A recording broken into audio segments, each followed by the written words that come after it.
Inilah 4 cara menemukan passion di dunia keperawatan.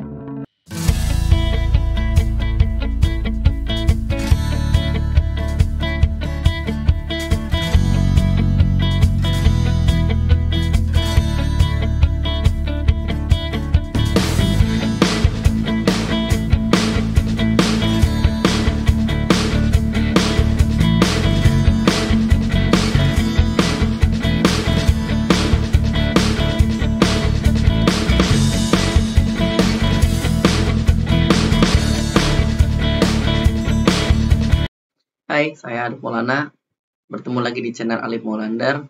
Dan pada kesempatan kali ini saya akan membahas mengenai passion. Passion adalah sebuah minat ya.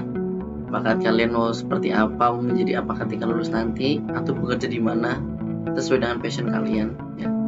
Dan di poin ini saya membahas mengenai passion di bidang keperawatan.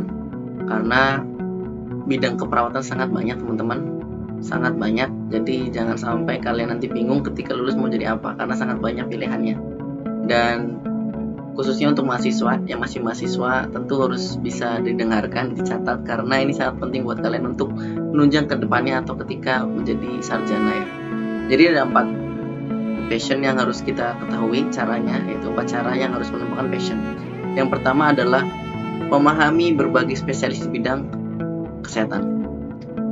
Di sini ada beberapa spesialis di dalam dunia keperawatan teman-teman. Yang harus kalian ketahui yaitu adalah yang pertama adalah KMB, keperawatan medikal bedah. Di sini biasanya orang-orang yang bekerja di rumah sakit ya, seperti di ruang OK, di IGD, di ruang inap dan lain sebagainya.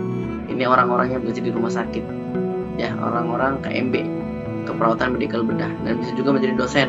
Jadi fokuskan kemana nih? Kalau kamu ke rumah sakit disarankan fokus ke KMB. Karena di KMB ini lebih fokus ke anatomi fisiologis penyakit gitu kan, memahami tentang tindakan-tindakan keperawatan dan lain sebagainya. Ini fokus KMB. Kemudian yang kedua adalah spesialis anak ya.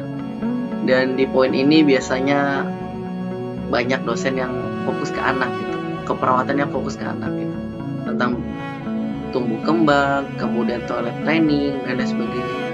Kalian harus pahami ini. Karena ketika kalian suka dengan anak-anak, maka saya sarankan fokus kalian untuk masuk di keperawatan anak. Kemudian yang ketiga adalah keperawatan komunitas. Nah, orang-orang ini adalah orang-orang yang suka terjun ke lapangan, ke masyarakat, ke lingkungan ya. Lebih fokus ke masyarakat, melakukan penyuluhan, melakukan cek kesehatan. Ini adalah orang-orang yang mengenai komunitas gitu kan.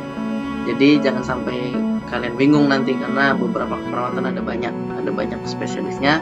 Dan salah satunya tadi KMB, anak, kemudian komunitas, dan ada juga di keperawatan jiwa. Nah, di keperawatan jiwa ini tentang orang-orang yang mempelajari tentang depresi, waham, kemudian halusinasi, dan lain sebagainya. Ini orang-orang yang belajar menjadi psikiater, gitu, bekerja di psikiater atau bekerja di RSJ. Jadi kalian harus pahami juga nih orang-orang yang seperti ini. Ini spesialisnya, tetapi teman-teman ada di luar spesialis tersebut. Seperti belajar tentang keperawatan luka, kalian juga bisa. Kemudian menyunat juga kalian bisa, menjadi tenaga sunat ya. Kemudian TKHI, tenaga kerja haji Indonesia, kalian juga bisa. Jadi ini juga bisa kalian capai sebagai tenaga kesehatan atau tenaga perawat. Untuk spesialis tadi ada KMB, ada anak, ada komunitas, ada jiwa. Tetapi di luar itu ada juga sampingan atau skill yang kalian perlu pelajari ketika ingin pindah selain dari 4 itu, yaitu keperawatan luka, kemudian TKHI ya, tenaga kerja haji Indonesia, atau sunat. Kalian juga bisa diikuti. Kalau biasanya itu orang-orang itu double, karena seperti kalian bekerja di rumah sakit tetapi punya sampingan sebagai home care, atau home care dalam artian mungkin sunat atau perawatan luka. Itu sangat pentingnya. Jadi harus diketahui dulu spesialis kalian mau kemana nantinya. Dan saya sudah jelaskan ada beberapa spesialis. Semoga ini bisa membuka cakrawala pemikiran kalian nanti ketika sudah lulus nanti, atau ketika mahasiswa udah terpikirkan nih. Jadi udah tahu nanti ke depannya mau ngambil apa. Mau ngambil KMB, mau ngambil anak, mau ngambil jiwa, atau ngambil komunitas, atau mau ngambil sama yang tadi gitu. Silahkan cek di kolom komentar, atau ada yang mau tambahkan, boleh juga sharing di kolom komentar ya teman-teman ya. Dan yang kedua adalah mengeksplorasi nih minat dan peluangnya ketika kalian mau memilih satu profesi, contoh kan. Dan di sini kalian bisa mengikuti kegiatan webinar, kegiatan seminar, workshop, itu kalian wajib ikut ini. Kegiatan ini bisa membantu kalian untuk ke depan lebih mudah. Contoh, kalian mengikuti KMB. Nah, ketika kalian udah fokus ke KMB, kalian bisa mengikuti webinar, seminar, atau workshop yang bertemakan dengan KMB, sehingga ilmu kalian akan bertambah gitu kan. Kalian juga bisa magang gitu di rumah sakit atau di puskesmas untuk mengasah ilmu KMB kalian. Dan jangan lupa juga nanti ada bagian yang ketiga, yaitu yang ketiga adalah berbicara dengan profesional atau alumni untuk mendapatkan wawasan. Dan di sini poin pentingnya seperti saya basicnya ke public speaking, tapi saya juga suka ke komunitas karena saya suka melakukan penyuluhan, memberikan materi, menjadi narasumber. Sehingga ketika kalian sudah menemukan orang yang tepat sesuai dengan passion kalian, maka ajaklah diskusi. Entah DM, silakan DM saya kalau kalian minat dengan hal-hal yang tadi saya sebutkan atau yang lainnya. Nah, ketika kalian sudah menemukan alumni atau profesional di bidang tersebut, silakan pendekatan dengan cara apa? Tanya-tanya hal-hal yang ingin kalian gali, ya, yang sesuai dengan passion si profesional tersebut, sehingga kalian lebih mudah untuk mendalaminya. Karena dengan adanya alumni profesional, kalian lebih mudah untuk mendapatkan wawasan mengenai passion yang akan kalian ambil. Karena dengan begitu, kalian bisa mendalaminya lebih gampang dan bisa mendapatkan relasi juga. Sehingga bisa jadi kemungkinan ketika si profesional yang udah kalian hubungi ini meminta bantuan kepada kalian karena kalian tertarik dengan bidang yang sama atau bisa berkolaborasi. Nah, tentunya ini bisa menambah jam terbang kalian, bisa menambah wawasan kalian, dan tentunya sesuai dengan passion kalian, sehingga tidak akan ada rasa capek kalau sesuai passion kan. Sangat senang, sangat gembira, apalagi sesuai dengan passion kita. Itu yang poin ketiga. Dan yang terakhir adalah menciptakan rencana untuk mencapai minat dan keahlian khusus ini. Nah, tentunya ini biasanya terasa ketika kalian profesional. Profesional adalah profesi di mana kalian sudah menyelesaikan perkuliahan atau S1. Nah, ketika kalian sudah sarjana atau menyelesaikan S1, maka kalian harus profesional. Nah, di profesional ini adalah kalian akan mendapatkan 4 materi ini yang tadi, 4 stase ini, bahkan lebih. Nah, di stase inilah kalian akan diuji, kalian akan dipelajari, kalian akan diperdalam. Nah, kemungkinan kalian akan mendapatkan sesuai passion kalian nantinya. Waktu itu saya ketika di rumah sakit nggak cocok nih, karena dengan diri saya yang suka sedih, suka melo ketika melihat orang sakit, orang menangis, orang merintih, kesakitan, dan lain sebagainya. Saya nggak kuat. Tapi ketika saya di rumah sakit jiwa dan di komunitas, saya senang.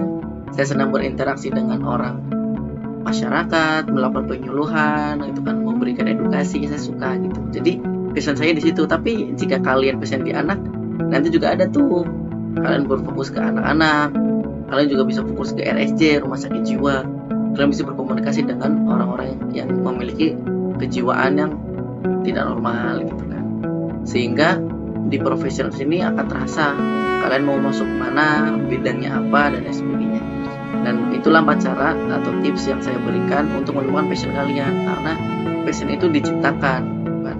Kalian harus merencanakan juga dari ketika kalian kuliah. Maka dari itu, semoga dengan 4 hal tadi membuka cakrawala pemikiran kalian tentang passion. Karena jangan sampai kalian bingung ketika udah sampai sarjana, udah sampai profesi, sampai kalian bingung passion kalian di mana gitu. Karena saya belum tahu dengan passion kalian. Maka dari itu, saya sarankan 4 hal tadi diterapkan. Mulai dari pelajari dulu spesialisnya apa aja, kemudian masuk ke peluangnya apa aja, ikut magang, ikut webinar, ikut workshop, kemudian yang ketiga adalah datangi alumni atau profesional yang sesuai dengan passion kalian. Dan yang terakhir yaitu adalah mencari rencana diri sekarang, merencanakan saya mau masuk ke sini tahapannya ini. Dan jika ada yang mau tanyakan, silakan DM saya di Alif Molander di IG atau bisa langsung di kolom komentar. Karena passion ini butuh waktu dan terkadang kita bisa berubah passion sesuai dengan keadaan kita. Kadang kita udah menjalani contoh suka rumah sakit jiwa, RSJ atau kejiwaan, tetapi ketika kita menjalani 1 bulan 2 bulan hanya suka bukan passion, akhirnya kita bisa beralih ke komunitas atau lain sebagainya. Itu nggak apa-apa, itu normalitas. Tapi yang penting ketika suatu saat nanti kalian harus mempunyai 1 passion, 1 tujuan kalian gitu kan. Supaya apa?